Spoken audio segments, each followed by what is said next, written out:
Bien, vamos a retomar nuestro curso de química organometálica después de esta interrupción y recuerden que estamos empezando a conocer qué es la química organometálica y sobre todo a identificar lo que son esos conceptos fundamentales que nos permitan ir comprendiendo por qué la unión entre carbono y un metal puede ser importante en términos no solamente de síntesis de compuestos, sino de las aplicaciones que proyectan.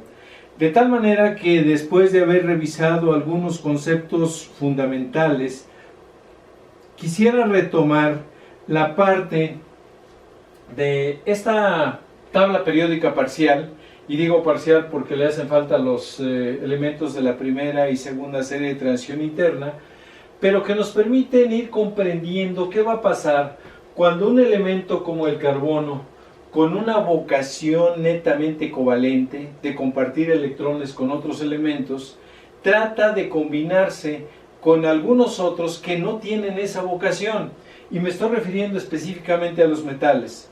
Ya he mencionado en alguna ocasión que cuando hablamos de metales en la tabla periódica estamos hablando del 85%, un poquito más de metales que están presentes. Por eso lleva una importancia fundamental. Combinar una estructura de carbono que es alifática, aromática en términos orgánicos netamente, con lo que son metales de la tabla periódica, con ese 80 y tantos %. Y entonces nos encontramos que al tratar de que ese carbono se combine con ciertos elementos muy activos, que nosotros llamamos electropositivos, es decir, con esa tendencia a desprenderse de sus electrones, no va a ser fácil, porque estos elementos tienen precisamente esa característica. Yo no quiero compartir electrones contigo, yo quiero donarlos. Y entonces estamos hablando de que entre ellos mismos, como elementos, pueden llegar a compartir con otros átomos del mismo elemento para formar lo que es un mar de electrones y para formar lo que nosotros llamaríamos un enlace metálico, explicado a través de la teoría de bandas que ya revisamos alguna vez.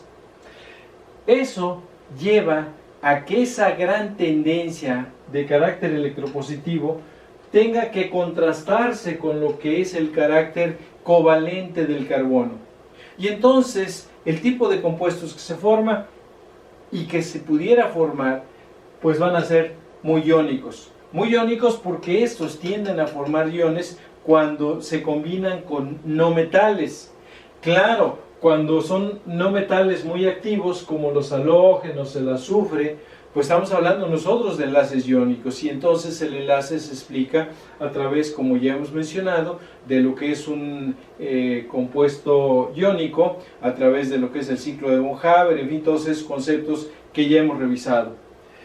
Por lo tanto, entonces, esta tabla periódica o esta tabla periódica parcial tiene como objetivo el que revisemos hacia dónde esperamos que se formen los compuestos organometálicos y con qué características de enlace químico. ¿Con ellos forman compuestos? Posiblemente sí, lo vamos a ver en su momento, pero van a ser de tipo iónico.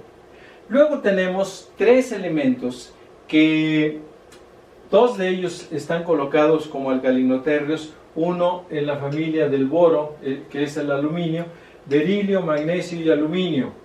Tal vez la actividad con medida que en carácter electropositivo no sea muy alta como los alcalinos o como estos de alcalinotérreos.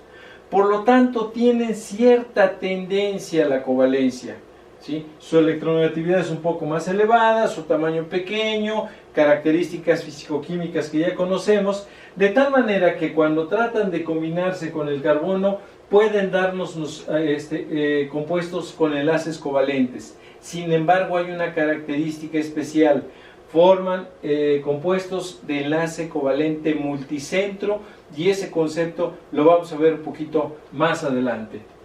Luego tenemos nosotros a los metales del bloque P.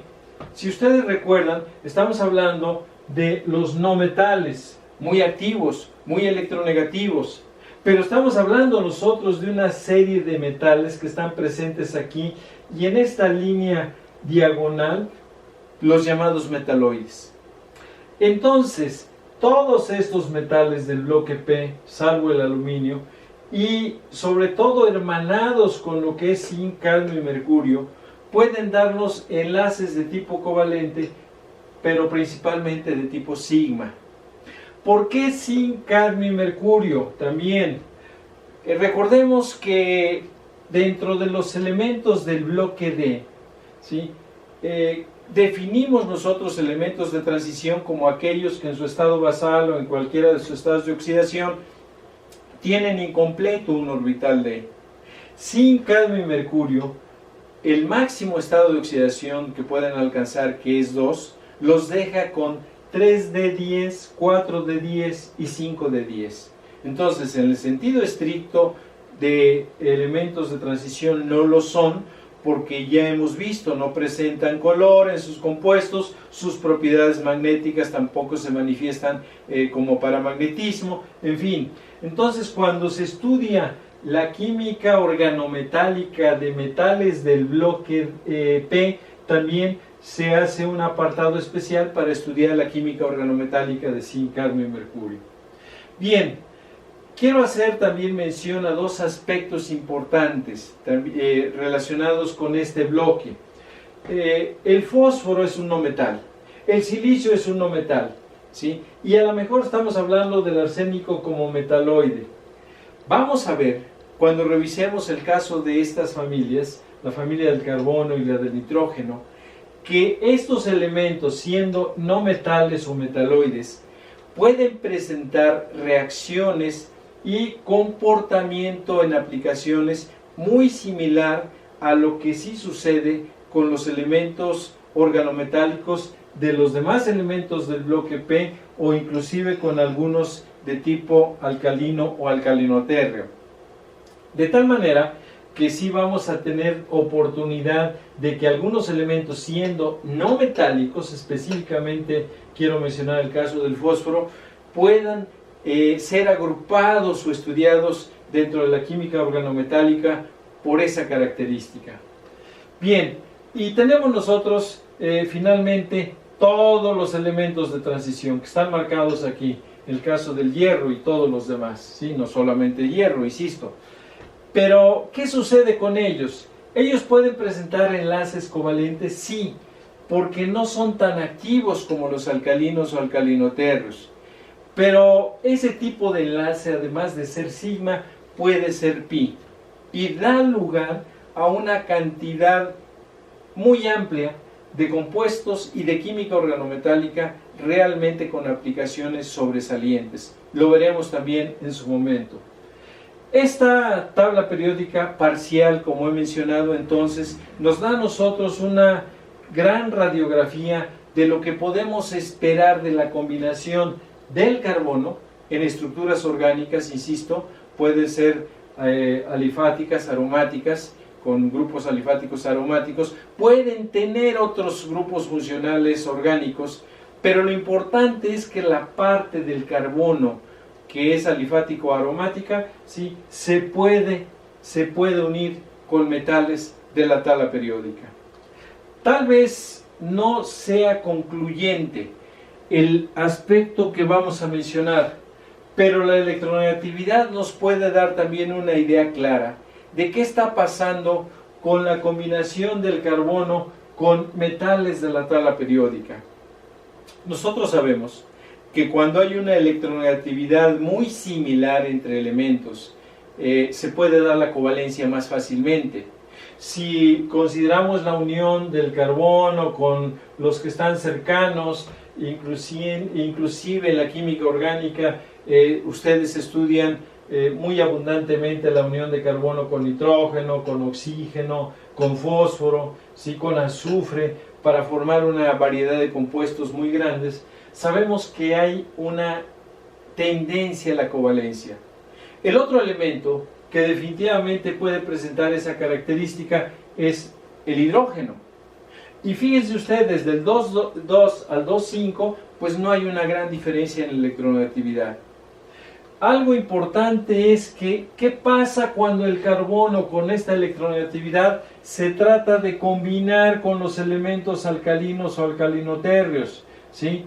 Vean ustedes la diferencia tan grande de electronegatividad que se puede presentar.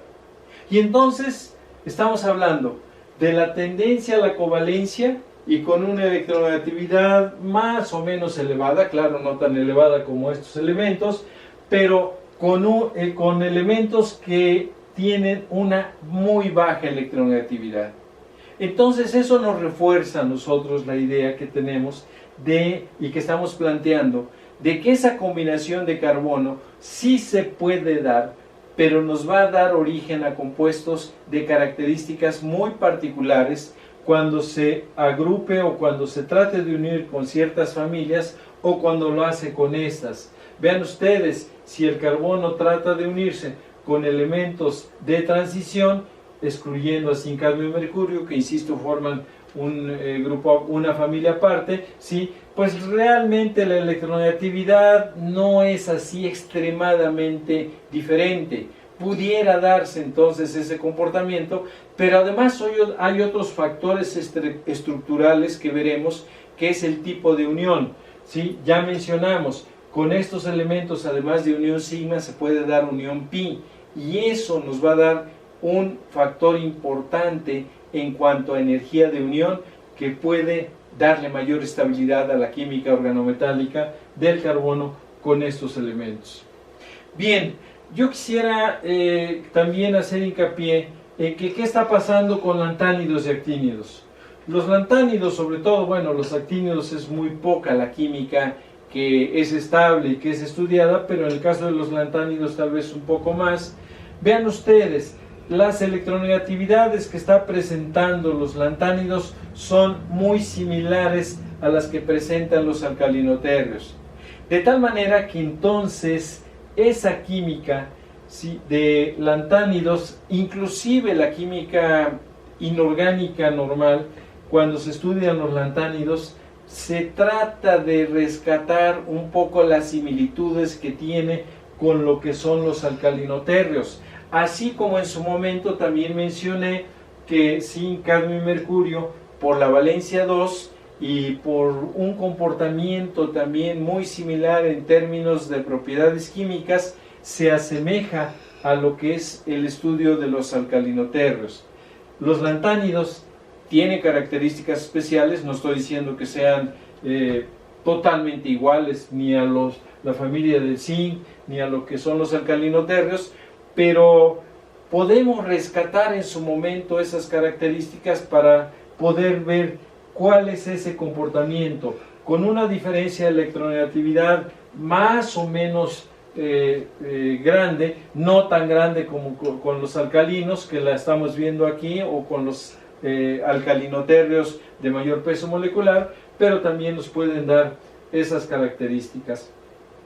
Esta parte introductoria entonces nos sirve para tener una radiografía o una visión general de qué esperamos en términos de la química organometálica. Recuerden, estamos hablando de analizar el enlace de carbono, pero un carbono alifático aromático de una estructura orgánica con lo que sería metal de la tabla periódica. Hacia allá va el estudio de la química organometálica, y eso hace que entonces podamos considerar que nuevamente la química orgánica e inorgánica son solamente grandes divisiones que hoy se siguen conservando por comodidad para estudiar cada una de las áreas, y me refiero a comodidad porque es tan grande una y otra área que estudiarlas juntas, ¿sí?, nos lleva a una complicación muy grande de compuestos y de conceptos. Entonces tenemos que irlo dividiendo en parte orgánica, en parte inorgánica, y a su vez la orgánica y la inorgánica tienen varias áreas de interés y de estudio. La química organometálica, que ha surgido, como hemos mencionado, de hace varios años, sobre todo mediados del siglo pasado, está juntando los aspectos principales que permiten que la parte orgánica e inorgánica vuelvan a ser realmente muy representativas de lo que es una química global, una química que hoy en día va a resultar muy interesante en términos de aplicaciones. Bien, vamos a dejar esta primera presentación hasta aquí.